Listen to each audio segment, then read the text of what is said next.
Mohon subscribe channel ini dulu, supaya gak ketinggalan berita terbaru Timnas Indonesia. Peringati 50 tahun kemitraan, Jokowi ajak ASEAN Australia perkuat kerja sama. Presiden Joko Widodo, Jokowi, menekankan pentingnya kerjasama antara ASEAN dan Australia. Hal ini dalam rangka memperingati 50 tahun hubungan kemitraan, dilansir Biro Pers Media dan Informasi Sekretariat Presiden, Kamis, Naks 3, 2024.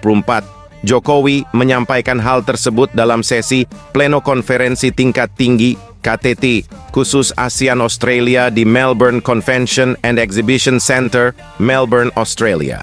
Jokowi menyebut ASEAN dan Australia berbagi tanggung jawab bersama untuk menjaga stabilitas, perdamaian, dan kemakmuran di kawasan tersebut.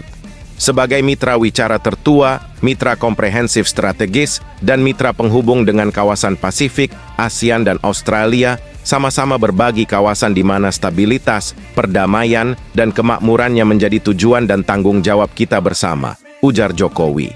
Jokowi mendorong penguatan kerjasama ekonomi dengan memperkuat integrasi ekonomi, salah satunya melalui Strategi Ekonomi Asia Tenggara Australia 2040 untuk mendorong investasi Australia di Asia Tenggara.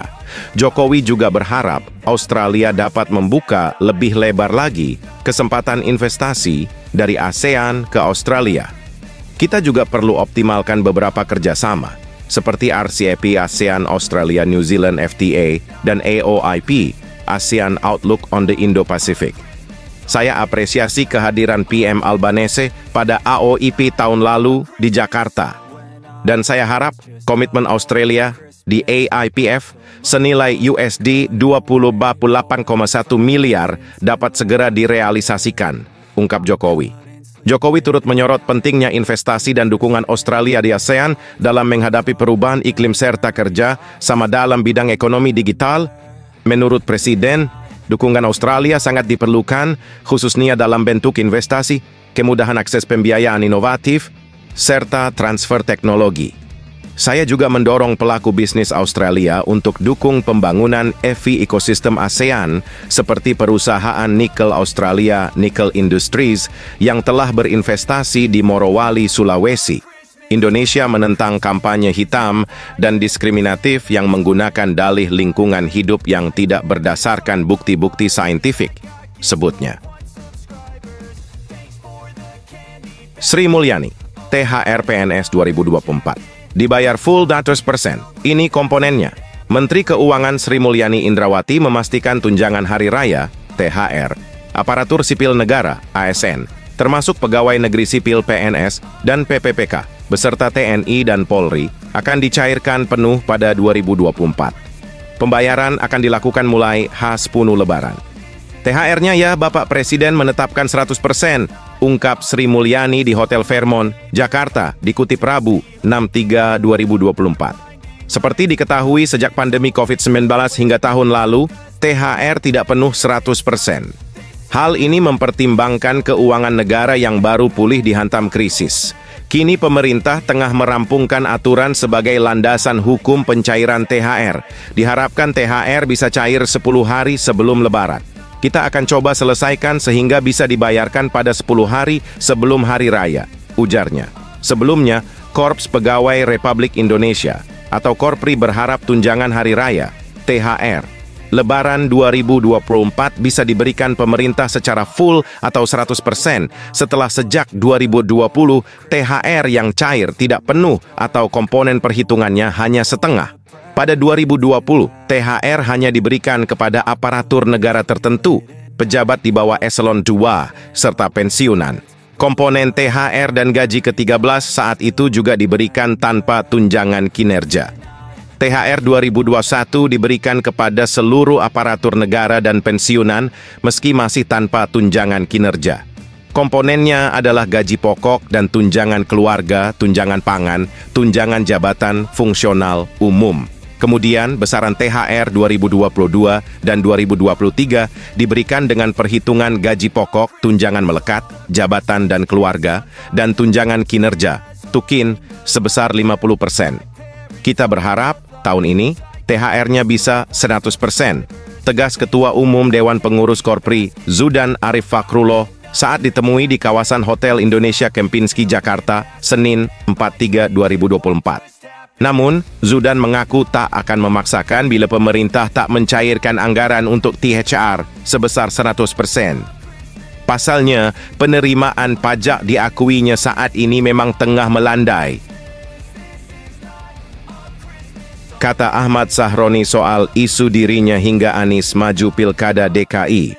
Sejumlah nama-nama tokoh politik santer diperbincangkan sebagai kandidat untuk mengikuti Pilkada DKI Jakarta. Salah satunya politikus Nasdem Ahmad Sahroni.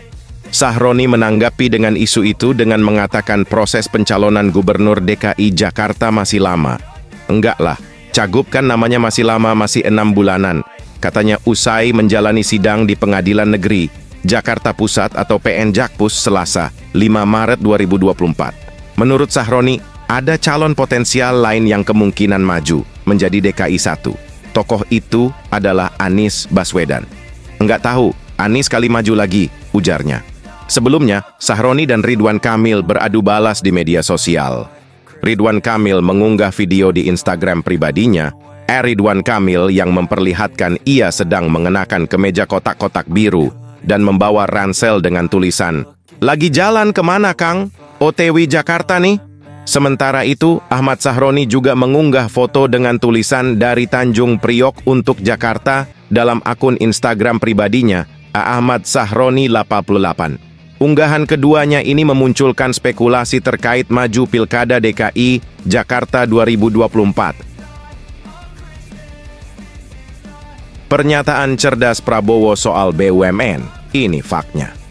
Calon Presiden nomor urut 2 Prabowo Subianto menyebut hotel milik Badan Usaha Milik Negara, BUMN, tidak diperlukan. Ia kemudian meminta pandangan Menteri BUMN Erick Thohir terkait hal itu. Kita tidak perlu hotel BUMN. Menurut Anda bagaimana, Pak Erick? Tapi saya minta nasihat Anda. Saya ingin mengambil pendekatan yang masuk akal. Saya ingin mendapatkan nasihat sebanyak-banyaknya dari manapun, dan saya ingin input-input yang terbaik, ucap Prabowo di Mandiri Investment Forum 2024 di Hotel Fairmont, Jakarta, Selasa, 5/3. Menteri Pertahanan itu mengatakan pemerintah harus terbuka kepada siapa saja yang ingin menjalankan bisnis dan ingin negara bisa mendapatkan investasi dari mana saja. Karenanya, menurut Prabowo, swasta harus diberikan ruang. Selain masalah perusahaan pelat merah, Prabowo juga menyinggung BUMN perlu dirasionalisasi. BUMN, Pak Erick, kita harus lakukan rasionalisasi. Kalau tidak ada alasan strategis apapun, mungkin kita harus memiliki program untuk melakukan rasionalisasi, privatisasi dari BUMN, sambung dia. Kata Prabowo, negara bisa membuat regulasi dan pemantauan. Negara juga harus mengambil keputusan yang strategis di sektor strategis. Sebagai contoh, kenapa kita harus hadir di setiap sektor perekonomian? Maksud saya rasa pariwisata di tahun 1940-an, pemerintah harus menjadi pelopor. Tapi sekarang kita boleh membiarkan sektor swasta untuk menjadi lebih memiliki dominasi dan dominan. Jelas dia. Pernyataan sangat jenius Gibran soal pemilu 2024. Begini faktanya. Cawapres nomor urut 2 Gibran Rakabuming Raka enggan membocorkan isi pertemuannya dengan Capres Prabowo Subianto di Kartanegara Jumat 23/2/2024 lalu. Ditemui di Balai Kota Solo, Gibran mengatakan bahwa hasil pertemuan antara dirinya dengan sosok yang juga menhan tersebut adalah rahasia. Rahasia, katanya singkat. Ditanya soal pertemuan yang juga cukup lama tersebut, apakah membahas soal rencana kabinet ke depan jika paslon 2 resmi dilantik sebagai presiden dan wakil presiden, Gibran juga enggan mengungkapkan. Rahasia udah ya, makasih ya, katanya. Kendati demikian, Gibran juga menampik ketika ditanya apakah membahas hak angket terkait indikasi kecurangan pemilu 2024 dengan Prabowo. Enggak bahas itu, katanya mengakhiri.